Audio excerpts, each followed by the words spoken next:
UKLO 1 year masters. No IELTS required up to 5 years visa. High visa success rate. నమస్తే గురుగారు.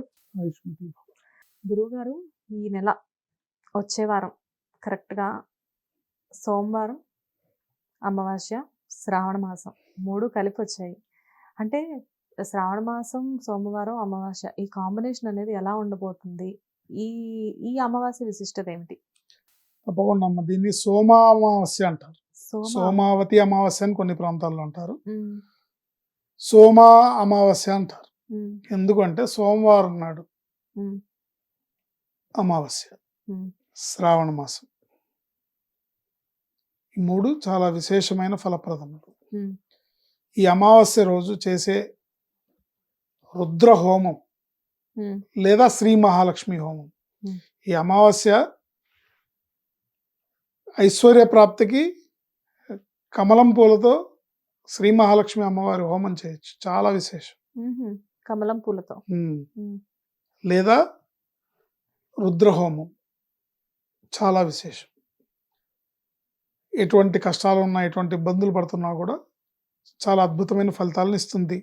గ్రహశాంతి పరంగా కానివ్వండి, అభివృద్ధి పరంగా కానివ్వండి, ఆరోగ్య పరంగా కానివ్వండి, అపమృత్యు దోషం ఉన్నా, ఏమున్నా సరే అన్ని రకాలుగా కూడా అద్భుతమైన ఫలితాన్ని ఇస్తుంది.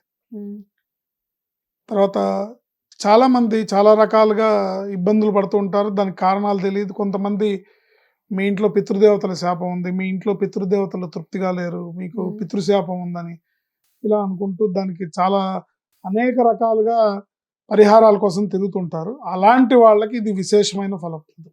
ఉమ్, ఈ సోమామావాస్య రోజు పితృదేవతలకు సంబంధించిన పితృదేవతల పేరు మీద చేసే పిండ పితృయజ్ఞం అంటే ఆబ్దికాలు లాంటివి చేయొచ్చు.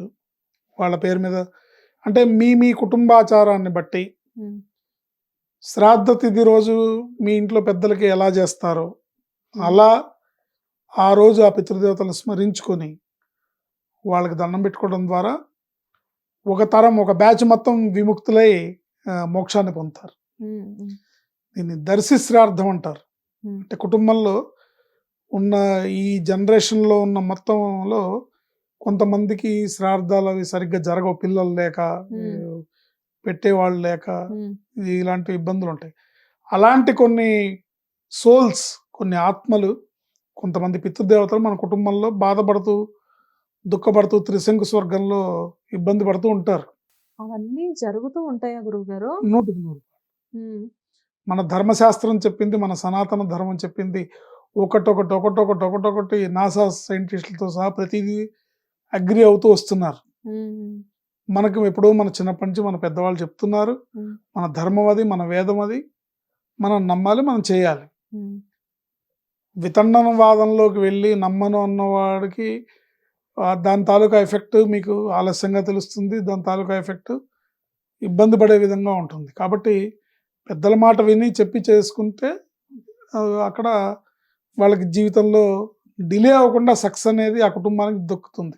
ఉమ్, దర్శి శ్రార్థం అని పెడతారు కుటుంబంలో ఉన్న పితృదేవతలందరూ తరింపు చేయటానికి. ఉమ్, అది కూడా చేయొచ్చు.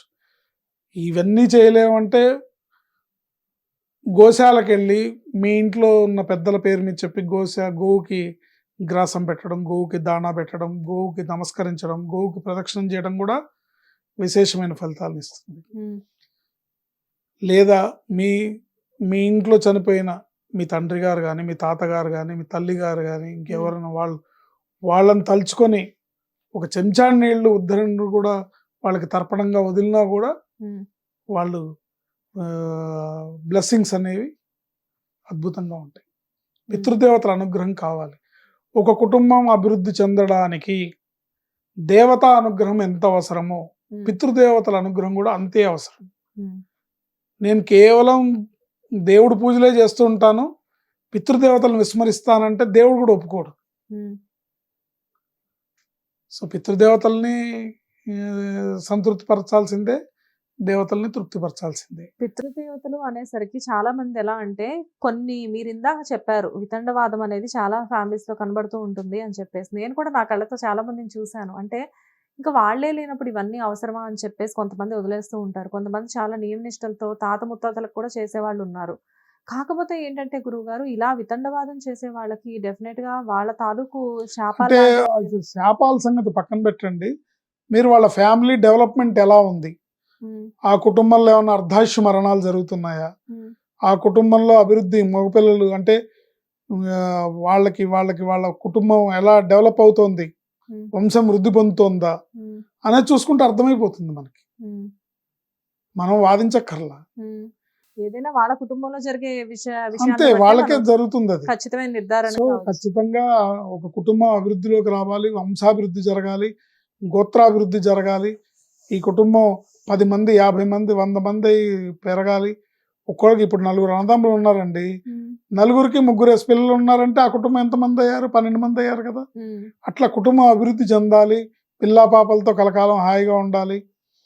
ఆడపిల్ల, మగపిల్లలు అందరూ కూడా సుఖ సంతోషాలతో ఉండాలి. ఆడపిల్లలు మంచిగా మంచి అత్తగారిళ్ళకెళ్ళి పేరు ప్రఖ్యాతులు తెచ్చుకొని సుఖంగా ఉండాలి. సుఖ సంతోషాలతో, భోగభాగ్యాలతో.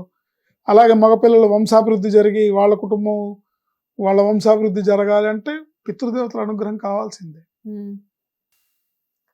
దీనికి మరి ఎలా అంటే ఈ అమావాస్యకి దీనికి ఏంటి గురువుగారు సంబంధం? ప్రతి అమావాస్యకి ఉంటుందమ్మా. ప్రతి అమావాస్యకి ఉంటుంది. పితృదేవతలకి ప్రతి అమావాస్యకి చేయాల్సిందే. హుహు.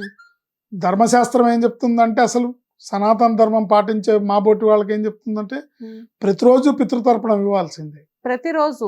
ప్రతిరోజు పితృతర్పణం ఇవ్వాల్సిందే. హ్మ్. హ్మ్. పితృదేవతలు మధ్యాహ్నం అవ్వంగానే వచ్చి గుమ్మంలో ఉంటారట. హుహు. వీడేమన్నా ఒక చెంచా నీళ్లు పోస్తాడేమో చూద్దామని. హ్మ్. వీళ్ళు తలుచుకొని కూడా తలుచుకోరు. ఆ 12కి వీడు టీ తాగుతూనే, కాఫీ తాగుతూనే ఉంటాడు. హ్మ్.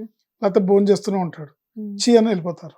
అది కూడా ఒక రకమైన వాళ్ళ ఉంటుంది. కుటుంబానికి. ఇప్పుడు దానికి పరిహారంగా అమావాస్య రోజు చేయలేని వాళ్ళు అమావాస్యకి చేసుకోవచ్చు. హ్మ్. ప్రతి అమావాస్యకి చేయని వాళ్ళు సంవత్సరానికి ఒకసారి చేసుకోవచ్చు. హ్మ్. సంవత్సరానికి ఒకసారి చేయని వాళ్ళు కూడా ఇలాంటి విశేషమైన రోజుల్లో హ్మ్. ఇవాళ రేపు మీడియాలో అందరూ చెప్తున్నారు కాబట్టి హ్మ్. దీన్ని వినియోగించుకొని హ్మ్. పితృదేవతల అనుగ్రహం కోసం మీరు గోశాలకెళ్ళి గోసేవ చేయొచ్చు. హ్మ్. లేదా ఒక బ్రాహ్మణ్ణి పిలిచి మీ పితృదేవతల పేరు మీద వాళ్ళకేమన్నా దానాలు ఇవ్వచ్చు. హ్మ్. శక్తి కొలది ఇదే చేయండి అని చెప్పట్లా. హ్మ్. ఇది చేస్తేనే బాగుంటారని చెప్పట్లా. చేస్తే బాగుంటుంది చేయండి. హ్మ్. మీ పితృదేవతలే, మీ వంశమే, మీ కుటుంబం వృద్ధి పొందుతుంది. హ్మ్. తప్పకుండా చేయండి. చాలా బాగుంది గురువుగారు. అంటే ఇలాంటి విషయాలు నిజంగా నాకు కూడా చాలా కొత్తగా ఉంది ఈ విషయం తెలుసుకోవడానికి. ఎప్పుడూ అంటే ఇలాంటి విషయాల గురించి నాకు అవగాహన లేదు. కానీ మీరు చెప్తే నిజంగా ఇంతుంటుందా? దీనివల్ల ఇంత ఫలితం పొందొచ్చా? నిజంగా ఇలా చేస్తే ఇలా ఉంటుందా? అనేది చాలా చక్కగా వివరించారు. నమస్తే గురువుగారు.